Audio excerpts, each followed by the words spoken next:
Hi, and welcome to another episode of the Taranique Show, where science meets curls and healthy hair is always goals. If this is your first time, or if you're tuning in, from previous videos, or if you are a regular here, please like and subscribe to this channel. If you're watching the video and you're coming back and you like the content, why not subscribe?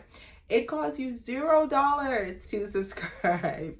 Anyway, let me dive into today's topic. And our topic for today is how to grow healthy hair for Black girls. Why can I give this advice? Because obviously I am a Black girl. Why are we talking about this? We're talking about this because there's usually a misconception that Black girls can't grow long hair. So I am going to dive deep into why that misconception is and why it's a myth, and actually what we can do to grow long, healthy hair. So let's dive into it. I don't like to talk very long. I like to just get to the meat of the conversation. So let's get into it. So number one, how to grow healthy hair for Black girls. Our number one point is start with a healthy scalp regimen or healthy scalp routine. We know that the scalp is the foundation for hair growth. Just like you have the soil in a garden is the foundation for plants, flowers, or whatever to grow. If the soil is cracking, dry, and not healthy, then the plants are not going to grow like they should. They're not going to flourish. That's why if you ever go to a farm, you always see a farmer is tilling the soil. Or if you're at a park and it has a lot of grass, it's at a certain time, the sprinklers are going to come on. Why? Because they want to keep the grass flourishing. They want to keep the grass green. So they are going to water the grass every now and then, every day, or the same time of day each day, because they want the grass to grow healthy. It's the same thing with our scalp. And being a Black woman, I know that we don't usually shampoo or take care of our scalp like we should. We go weeks, sometimes even months, yes, months, without shampooing. Like, shampooing is not the most important part of the hair care regimen. Let's just be honest. It may not be true for you if you're a Black woman watching this, but it is not a very important part of the hair care regimen, and it should. And that is one of the reasons why you are experiencing, hair thinning, shedding, or you're seeing limited growth because you aren't shampooing enough. Now, if you take other ethnicities or other hair types that have straighter hair, if you dive into their regimen, you'll see that they most likely, now they're using dry shampoo. So they're using that, every other day. Or they are shampooing their hair every single time they go into the shower. What that's doing is that is removing oil, it's removing buildup, it's removing bacteria from the scalp, and it's limiting dandruff. So if you are a person who's shampooing your hair every day and you have straight hair, what's happening is your scalp is going to be healthier because it's cleaner. Think about the scalp just as you would the skin. If you're going to shower every day, you're going to use soap and water. Your skin is going to be clean. It's going to look radiant. It's going to look healthy. And if you're going to apply lotion, it is also going to look shiny. It's going to look moisturized. Your skin is going to be less wrinkled over time. That's why people have a 10-step skin care regimen. The scalp is skin as well. So you need to have a scalp care regimen. And what that looks like is taking care of your scalp by shampooing it. So start with a healthy scalp. Hair growth starts at the root. So if you know that what I'm saying is true and you are a person where your shampoo bottle is, you bought the shampoo and the conditioner the same exact time, right? And your shampoo bottle is like this. This is how much shampoo is in the bottle. And your conditioner bottle is like this. And your hair is not growing. You have dryness, you have breakage, you have shedding. That's why. So you want to get the shampoo bottle maybe like that and the conditioner bottle like that. So you want to be shampooing your hair at least once a week or once every week and a half, because that's one of the reasons your routine is the reason behind your hair not growing, because your scalp is not healthy. Your scalp is probably red, inflamed, cracking, dandruff, itching. You probably have patches, thinning hair, patches, and your scalp probably smells. Have you ever been around someone who had a weave in, or they had braids, and you stand next to them and you can smell their hair? That hair is odor, right? You're smelling that odor, and that odor consists of bacteria, probably fungi, product buildup, sweat, and all of that is sitting on the scalp.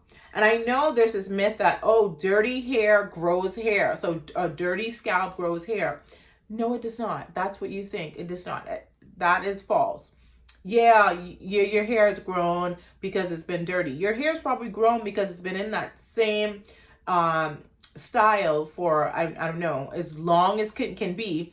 And that is why your hair is growing. It's not growing because of the dirt. Trust me, because your scalp is skin, and you have follicles in your scalp, and those follicles are getting clogged with bacteria, product buildup, sweat, oils, and that is not helping with your hair growth, right?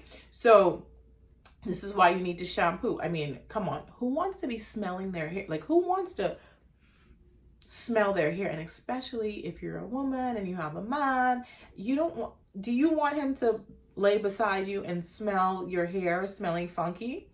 No, right? So we need to shampoo our hair, keep our scalp clean. So if you have been practicing not shampooing your hair regularly, I want to encourage you to do a scalp detox. We have a great one. It's called our Mask E Scalp Detox. What this will do is it will gently remove product buildup, debris, bacteria off of the scalp and off of your strands so that your hair can breathe and be fresher. So start with the scalp detox, and then you want to start with shampooing the hair. Shampoo the hair at least once a week or every week and a half. So what that looks like for you, your new routine on how to grow healthy hair is to at least shampoo twice a month. I mean, this is easy. Even if you have braids in, I shampoo my hair with braids in. Even if you're wearing a protective style, even if you're wearing a weave, shampoo your hair at least twice a month so that your scalp is clean.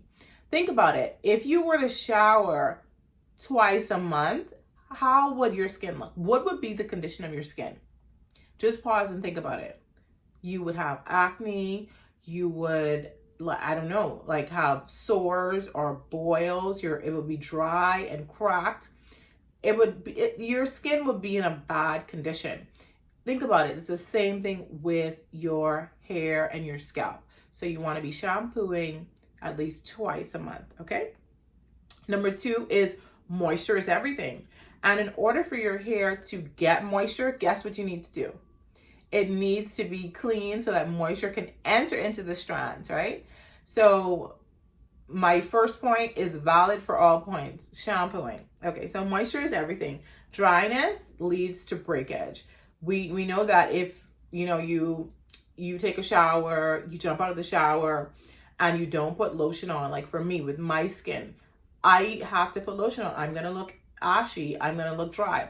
So you need to moisturize your hair. It's the same thing. This is why your hair is probably not growing, because you're, number one, not shampooing, and then you're not applying moisture. Dryness leads to breakage, not lack of growth. So your hair could be growing, but because you're not moisturizing your hair, then it is breaking, so you're not retaining length, right? So you want to use water-based products to moisturize your hair. So what that looks like is, after you've shampooed your hair, you want to either apply a mask, so a conditioning mask, which looks like our banana nut and avocado deep treatment, or a honey ginger protein deep treatment mask. These are both water-based masks that will nourish and moisturize your hair. Then you want to rinse that out and either apply a conditioner, a rinse out conditioner, which you can leave on for a few minutes and then rinse it out. But you do not want to skip this step, and it's using a water-based leave-in conditioner. We have a great one. It's our Thirsty Curls leave-in conditioner. So what this does is it seals in the moisture. So it is replacing some of the moisture that was lost from your shampooing, because you need to get rid of the dirt, the build up, the oil and the debris with the shampoo. But then you also need to replace what was lost with a moisturizer. So add in a good leave-in conditioner, and then you're gonna wanna seal in the moisture from your leave-in conditioner, your water-based leave-in conditioner, with an oil. So that's 2 steps in one.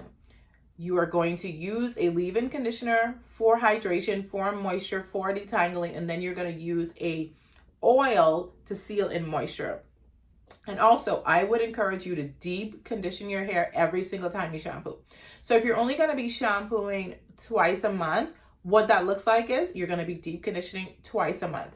But in terms of moisture, if you need to, you can use a nice lightweight leave-in conditioner like our Thirsty Curls every single day or every other day. The product is lightweight, it's water-based, so it is not going to leave like a buildup or film on the hair, right? So your hair needs moisture and it needs to be sealed with an oil. Now, as for the oil, you don't need to use the oil every single day. You can use the oil on, if you use it on day one, you could reapply the oil with the cream, with the leave-in conditioner on day 3, because oils can be a little bit more heavy and they can weigh down the hair. So that's what your routine is going to look like to maintain and grow healthy hair and retain length. Number 3, protective styling. Protective styling is an awesome way to retain length and to just give your hair a rest from manipulation, from heat, from like heat tools or combing or brushing. Protective styles are very, very good just to protect the hair while, it is growing, or if you want to retain length. Now, even though you have a protective style, you still need to be shampooing and at least deep conditioning. Why? I know this sounds so weird, right? But you need to shampoo the hair, get the dirt off of the scalp and out of the hair, and then deep condition, because your hair is still intertwined within the protective style. Like my hair is braided in these braids. So when I shampoo my hair, what I do is I put on our banana nut and avocado deep treatment mask. And I know where my hair stops. So I will take that mask and put it down the braid and leave it on for 15 to 20 minutes, like I would do if my hair was not braided. So you still want to be practicing your healthy hair care regimen, even if you have in a protective style. Now, if you have in a sew-in, that is going to be a little bit more difficult, but you get the idea. You still want to be at least shampooing the hair if you have in a protective style, just to get the dirt off of the scalp so the scalp can breathe. And then with the sew-in, you can still oil. You can oil the scalp. That will also help to keep the new growth moisturized, right? And number 4, trim your split ends as needed. So split ends are a culprit when it comes to retaining length. If you have split ends, did you know that the split end can drive up the hair shaft? So as soon as you see those, clip them off. If you have knots that are just not going to be untangled, also trim those as well, because the ends, which are the oldest and the driest part of the hair, are more susceptible to dryness, split ends, and breakage. And if you don't take care of that problem quickly, what happens is it starts to travel up the hair shaft. So you'll see, have you ever watched any of those videos where a hairstylist is trimming someone who has straight hair and she just keeps going and going and going, and you're like, why does she keep going and going and going? Because she's noticing that the split ends are uneven. So this side may have more split ends, but this side may be healthy without split ends, but she has to even it out. So that's why you want to attack split ends or trim the ends when you see split ends forming. But a good way to combat this is to regularly moisturize and seal in moisture on your ends. So you're going to get less breakage, less damage if you are regularly moisturizing and sealing and also shampooing. And number 5 is you want to sleep smart. And what sleep smart means is having a satin or silk pillowcase or bonnet. This actually, it reduces friction when you're sleeping, because if you have a cotton sheets, when your hair rubs up against those cotton sheets, it causes friction, which also causes dryness. And cotton actually absorbs moisture. So when you are laying down on your cotton pillowcase, it's absorbing the moisture out of your hair. So you're thinking, hey, I've moisturized my hair, I've sealed in the moisture, but if you're not protecting your hair at night, the cotton pillowcase is actually absorbing that moisture out of the hair. You didn't know that, right? Now you know. That's why you should be watching my channel. That's also why you should be subscribing to this channel. So you want to sleep smart by wearing a bonnet or having a satin or silk pillowcase. And then I would also recommend just using oil. So nice growth stimulating oils. I recommend peppermint oil. Peppermint oil is a great oil. Tea tree oil, castor oil. These are just all great oils for sealing in moisture and giving you that extra boost of growth.